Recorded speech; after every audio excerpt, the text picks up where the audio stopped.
ازيكم يا حلوين؟ عاملين ايه؟ رمضان كريم عليكم. بما اننا في رمضان فالسمبوسه اساسي معانا في سفره رمضان.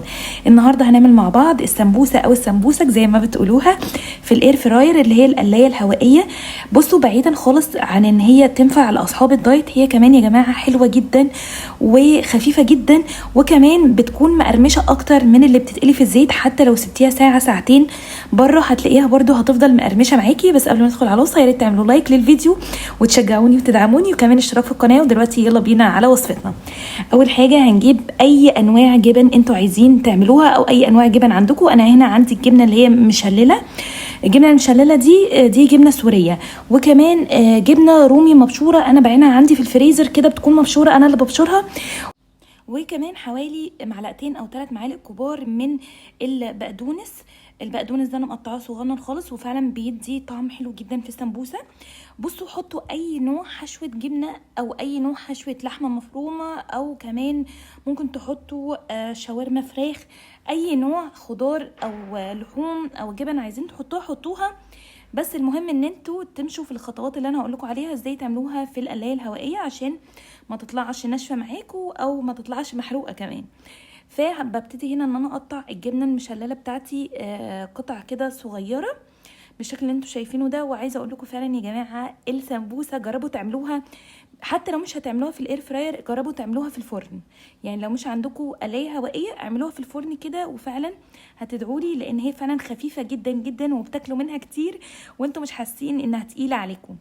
فحطيت كده الجبن بقى على بعض، وكمان هحط البقدونس اهو انا مقطعاه كده صغير. هبتدي ان انا احط البقدونس بالشكل ده. وكمان عندكم بقى زعتر، اللي هو الزعتر السوري، حطوه.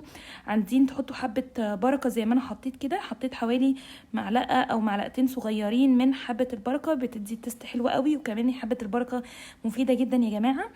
فهقلب كل ده كويس، وهجيب بقى السمبوسه بتاعتي وهبتدي ان انا احشي السمبوسه. بصوا بقى طريقتي في حشو السمبوسه. هتجيبوا طرف من الاطراف اللي عندكم دي وهتبتدوا ان انتوا تخرجوها بره. يعني هتشوفوا دلوقتي الفيديو هيشرح اكتر من الكلام اللي انا هقوله. اهو جبت الطرف ده تنيته وخرجته بره شويه، وبعد كده تنيته بالعكس، يعني الناحيه التانية. وهحط الجبن بتاعتي والبقى حبه البركه والبقدونس وكل التشكيله الحلوه دي، وهبتدي ان انا احشي السمبوسه زي ما انتوا شايفين كده. عايزين بقى تجيبوا شويه دقيق على شويه ميه وتقفلوا بيها السمبوسه، تمام. مش عايزين، انا الصراحه في اغلب الاحيان مش بقفل بالدقيق والميه، انا بحطها كده وهي ما بتطلعش معايا ولا بتخرج خالص، وبتبقى كويسه جدا. عشان احنا برضو لو الناس اللي عاملين دايت او عاملين نظام صحي ما يحطوش دقيق في الاكل، وكفايه قوي السمبوسه فيها دقيق. فبجرب واحده تانية معاكم عشان اللي ما خدش باله ياخد باله. بصوا الطرف ده كده بطلعه بره، وببتدي ان انا اوديها الناحيه التانية بالشكل ده عكس الاتجاه بالظبط، وبحشي السمبوسه بتاعتي وبقفل عليها كويس. وفعلا بتطلع حلوه جدا يا جماعه، لازم تجربوها فعلا. لو مش عندكم قلايه هوائيه اعملوها في الفرن. عايزين تدوها مسحه زيت ادوها مسحه زيت، مفيش مشكله. بس انا عن نفسي ما بحطش عليها زيت خالص. ليه؟ لان عجينه السمبوسه اوريدي اصلا بتبقى فيها زيت. يعني هتلاحظوا ان انتوا لو عملتوها في الفرن او في القلايه الهوائيه هتطلع معاكم كده فيها زيت شويه، حاجه بسيطه. جيت هنا بقى في الاير فراير بتاعتي هبتدي ان انا اطلع كده الدرج واحط فيه ورق زبده مخصص للاير فراير، او لو مش عايزين تحطوا ورق زبده ما تحطوش. انا هنا حطيت ورق زبده، ده بشتريه كده بيبقى مخصص للاير فراير.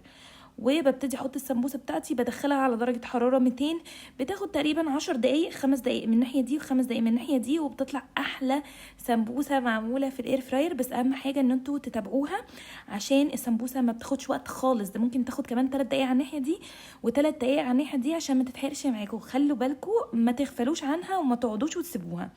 هنا بقى بوريكم بخاخه الزيت دي. بخاخه الزيت دي برضو بتنفع جدا في لو انت عايزه تبخي كده بخه بسيطه من غير ما تكون مدهننه معاكي، وخلاص هتطلع احلى سمبوسه معاكم. اتمنى ان فيديو النهارده يكون عجبكم، وفعلا السمبوسه طالعه مقرمشه جدا، ويعني مقرمشه. بصوا هتشوفوا دلوقتي هي مقرمشه ازاي. فلو فيديو النهارده عجبكم يا ريت تعملوا لايك للفيديو، وكمان اشتراك في القناه لو انتوا اول مره بتشوفوني، وكومنتات